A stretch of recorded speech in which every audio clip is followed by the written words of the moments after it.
శ్రీ గురుభ్యో నమ శ్రీమాత్రే నమ. ఈరోజు ఆషాఢ అమావాస్య, అద్భుతమైనటువంటి శక్తి కలిగినటువంటి ఆషాఢ అమావాస్య. అంటే రేపటి నుంచి శ్రావణ మాసం ప్రారంభమవుతుంది కాబట్టి ఈ ఆషాఢం అమావాస్య నాడు ఎవరైనా శివాలయానికి వెళ్ళి భక్తిపూర్వకంగా శివుడికి పంచామృతాధికములతో అభిషేకము చేసి ఆవునేతితో దీపాన్ని వెలిగించి శివారాధన చేసిన వారికి శివానుగ్రహము లభిస్తుంది. అదేవిధంగా ఎవరైనా అమ్మవారి దేవాలయానికి వెళ్ళి అమ్మవారికి రాహుకాల పూజలు చేయించి ఆవాల నూనెతో కానీ నువ్వుల నూనెతో కానీ దీపారాధన చేసినట్టయితే మంచి ఫలితాన్ని పొందుతారు. ఈరోజు ఎలాంటి చెడు గ్రహదోషాలున్నా కూడా ఈ దీపారాధన చేసి మీ దగ్గరలో ఉన్నటువంటి దేవాలయాలను సందర్శించినంతటువంటి మాత్రాన మీకున్నటువంటి బాధలన్నీ కూడా తొలగిపోతాయి. సకల శుభాలనేటివి పొందడం జరుగుతుంది. అద్భుతమైనటువంటి ఆషాఢ అమావాస్య నాడు చేసినటువంటి పూజాఫలము తప్పకుండా మనకు మంచి ఫలితాన్ని ఇస్తుంది. కాబట్టి ప్రతి ఒక్కరూ కూడా ఈ అవకాశాన్ని వినియోగించుకోగలరు.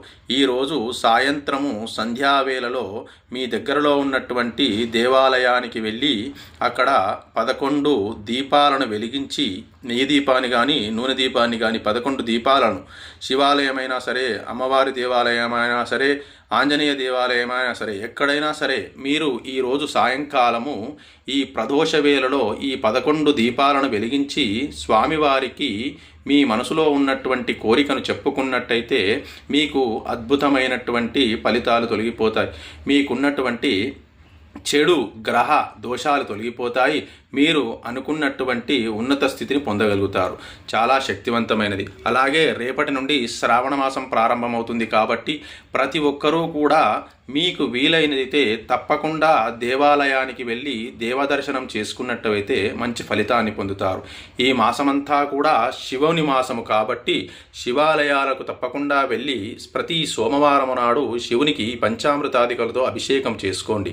అలా చేసుకొని 108 సార్లు ఆ శివనామస్మరణను తరించండి. ఓం నమ శివాయ అనే మంత్రాన్ని భక్తిపూర్వకంగా చేసినట్టయితే ఆ శివ అనుగ్రహం తప్పకుండా కలుగుతుంది.